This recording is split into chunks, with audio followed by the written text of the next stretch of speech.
RCB versus DC ధర్మశాలలో జరిగిన match వివరాలు. DC toss గెలిచి బౌలింగ్ ఎంచుకుంది. ఆర్సీబీ బ్యాటింగ్కి రాగా 20 ఓవర్స్కి 175 రన్స్ చేయగా డీసీ చేజింగ్కి దిగింది. లాస్ట్ ఓవర్ వరకు థ్రిల్లింగ్ మ్యాచ్లో ఢిల్లీ క్యాపిటల్స్ 6 వికెట్స్కు 176 రన్స్ లక్ష్యం ఛేదించింది. డేవిడ్ మిల్లర్, ట్రిస్టన్ స్టబ్స్ బాగా ఆడి ఢిల్లీ క్యాపిటల్స్ విజయానికి దోహదపడింది. మరొక మ్యాచ్లో ఉప్పల్ స్టేడియంలో జరిగిన థ్రిల్లింగ్ ఆటలో ఎస్ఆర్హెచ్ చక్కటి ఆటతో అందరినీ ఆకట్టుకున్నారు.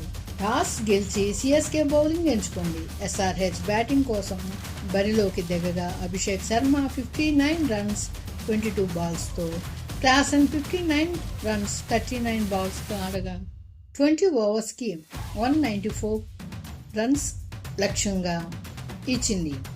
సిఎస్కే చేజింగ్లో భాగంగా మ్యాట్ షాట్ 34 రన్స్, ఆయుష్ మాత్రే 30 రన్స్ ఆడిన 20 ఓవర్స్కి 184 రన్స్ ఆడింది. ఎస్ఆర్హెచ్ 10 రన్స్తో డిఫరెన్స్తో నెగ్గింది. Player of the match Eshan మలింగకు అవార్డు వచ్చింది. 3 వికెట్స్ తీసుకున్నాడు.